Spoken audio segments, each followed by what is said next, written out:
Pagkaan. Baka hindi siya dun sa loob na din.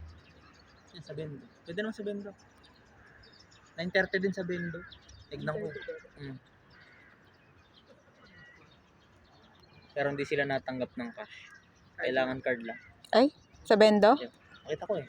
Yung nakalagay na... Ah, pero sa best friend meron. May cash. May ano siya eh. Yung nakalagay naman kasi sa ngayon lang naman. Ano sabi ng Bendo? Doon naman sa best friend, dalawa ang ano, no? Dalawa ang Kuha ng ticket. may cash tsaka may card.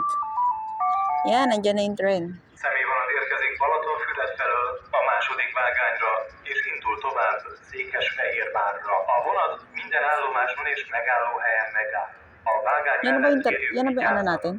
Tájékoztatjuk kedves utasainkat, hogy egyes megállóhelyeken a személyszállító vonatok csak abban az esetben állnak meg, ha van felszálló utas, vagy a leszállási szándékot időben jelezték. Saan ba manggagaling ang trend? Dito o doon? Galing ng Hurog. Papunta tayo dun. Saan? Papunta tayo dun. Hindi. Pag ganun yung train. Pabalik yun. Titro pang kani ano.